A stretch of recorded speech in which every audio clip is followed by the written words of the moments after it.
August September అంతా కూడా కేవలం ప్రభుత్వం చెప్పే మాటలు వినడం కోసం మోసపోయేటటువంటి పద్ధతి కాదు.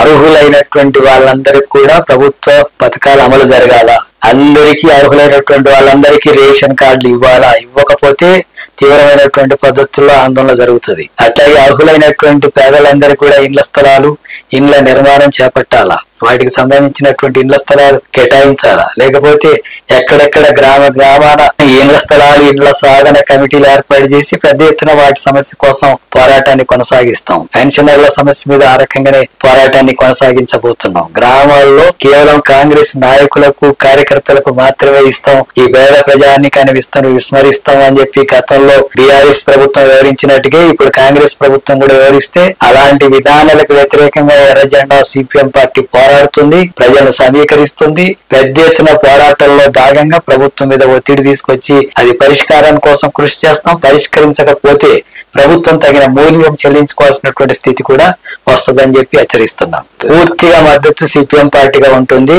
6,000 పెన్షన్స్ ఇస్తామని చెప్పి వికలాంగులకు ఎన్నికల సందర్భంలో ఎన్నికల మేనిఫెస్టోలో స్పష్టంగా హామీ ఇచ్చారు. ఇటీవలనే ఎన్పిఆర్డి ఆధ్వర్యంలో అనేక రూపాల్లో ఆందోళనలు జరుగుతున్నాయి, రౌండ్ టేబుల్ సమావేశాలు జరుగుతున్నాయి, ప్రభుత్వానికి వినతి పత్రాలు ఇచ్చేటటువంటి కార్యక్రమం జరుగుతుంది. భవిష్యత్తులో కూడా పెద్ద ఎత్తున పోరాటాన్ని నిర్వహిస్తున్నారు. సిపిఎం పార్టీగా సంపూర్ణంగా మద్దతిస్తున్నాం. ఆ సమస్య పరిష్కరించడం కోసం ముఖ్యమంత్రి రేవంత్ రెడ్డి స్పందించాల్సినటువంటి అవసరం ఉంది. ఇతర అనేక సమస్యలు పరిష్కరించడం వేరు, కానీ వికలాంగులుగా ఉండి వాళ్ళకి ఇచ్చిన హామీల్ని అమలు చేయాలంటే 18 నెలల తర్వాత ఇప్పుడు వాళ్ళు ఆందోళన చేస్తున్నా కూడా స్పందించకపోవడం అనేది జరిగితే తీవ్రమైనటువంటి పద్ధతుల్లో దాని రియాక్షన్ కూడా ఉంటది. అందుకని వికలాంగులు, ఎన్పిఆర్డి, ఇతర సంఘాలు చేస్తున్నటువంటి న్యాయమైనటువంటి పోరాటానికి సంపూర్ణంగా మద్దతు ఇస్తాం. అట్లాగే ఆ సమస్య పరిష్కారం కోసం సిపిఎం పార్టీ కూడా ప్రభుత్వం మీద ఒత్తిడి తీసుకొస్తుంది. అవసరమైతే ప్రత్యక్షంగా పోరాటానికి కూడా పూనుకుంటాం. ఈ సమస్యను కూడా ఆగస్టు సెప్టెంబర్ నెలలో భాగంగా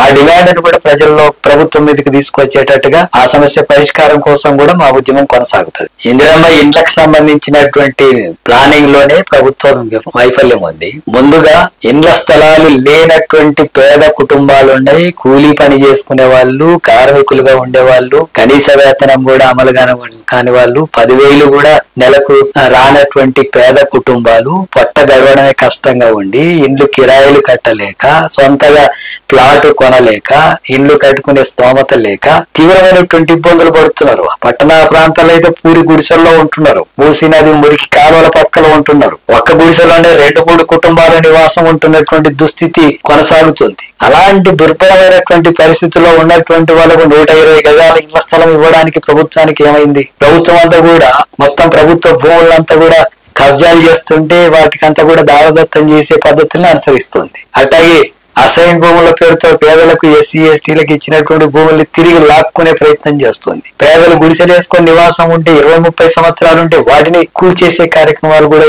పూనుకుంటుంది. ఇలాంటి ప్రజా వ్యతిరేకమైనటువంటిది, పేదల వ్యతిరేకమైనటువంటి ప్రభుత్వ పద్ధతుల్లో ప్రభుత్వం వ్యవహరిస్తుంది. అందుకనే ఇప్పుడు కూడా నియోజకవర్గానికి 4 లక్షలు అని చెప్పి అంటున్నారు. అది ఏ రూపంలో సాధ్యం అవుతుంది? దానికి ఎంతమందికి ఇవ్వడం సాధ్యం అవుతుంది? ఎన్ని గ్రామాల్లో ఇవ్వగలుగుతారు? అర్హులు ఎక్కువ ఉన్నారు, కానీ ఇస్తున్నది తక్కువ ఉంది. ఈ రకమైనటువంటి పద్ధతుల్లో ప్రభుత్వం పరిష్కరించడానికి కావలసినటువంటి పరిస్థితి లేదు. అందుకని నియోజకవర్గానికి ఒక 4,000 కూడా ఇచ్చేటటువంటి పరిస్థితి లేదు. 4,000 ఇండ్లను నియోజకవర్గంలో ఎక్కడ పంపిణీ చేస్తారు? ఇళ్ల స్థలాలు ఎందుకు పంపిణీ చేయరు? అందుకే ఎక్కడెక్కడ ఇళ్ల స్థలాలున్నా అక్కడ ప్రభుత్వం భూముల్లో 120 గజాల చొప్పున ఇళ్ల స్థలాలు ఇవ్వాలని చెప్పి మా పోరాటాన్ని ప్రారంభిస్తున్నాం. ఇప్పటికే కొనసాగిస్తున్నాం. ఇప్పుడు కూడా ఆ సమస్య మీద కొనసాగిస్తాం.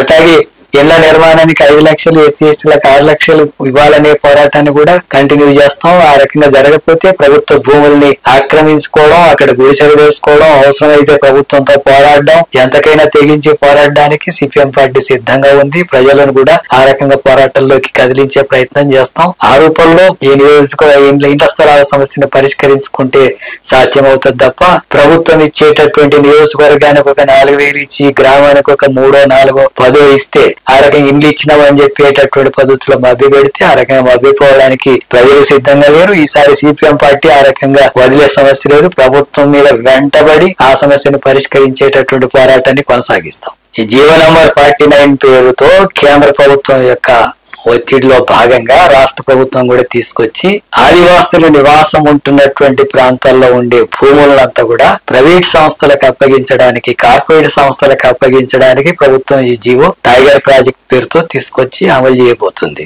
ఆ ప్రాంతం ముఖ్యంగా ఆసిఫాబాద్ జిల్లాలో 10 మండలాలకు సంబంధించినటువంటి ప్రాంతాల్లో భూమిని అంతా కూడా ఆక్రమించుకొని ఆ రకంగా ప్రైవేట్ సంస్థలకు అప్పగించడానికే ఈ టైగర్ ప్రాజెక్ట్ పేరుతో తీసుకొచ్చింది. అక్కడ ఉండేటటువంటి ఆదివాసీని అక్కడి నుంచి తరిమివేయాలనేటటువంటి కుట్ర అందులో దాగి ఉంది. దీన్ని సిపిఎం పార్టీ వ్యతిరేకిస్తుంది. అట్లాగే అక్కడ ఆదివాసీ గిరిజన సంఘం ఆధ్వర్యంలో పెద్ద ఎత్తున పోరాటం జరుగుతుంది. ఆ పోరాటానికి సిపిఎం పార్టీ సంపూర్ణంగా మద్దతిస్తుంది.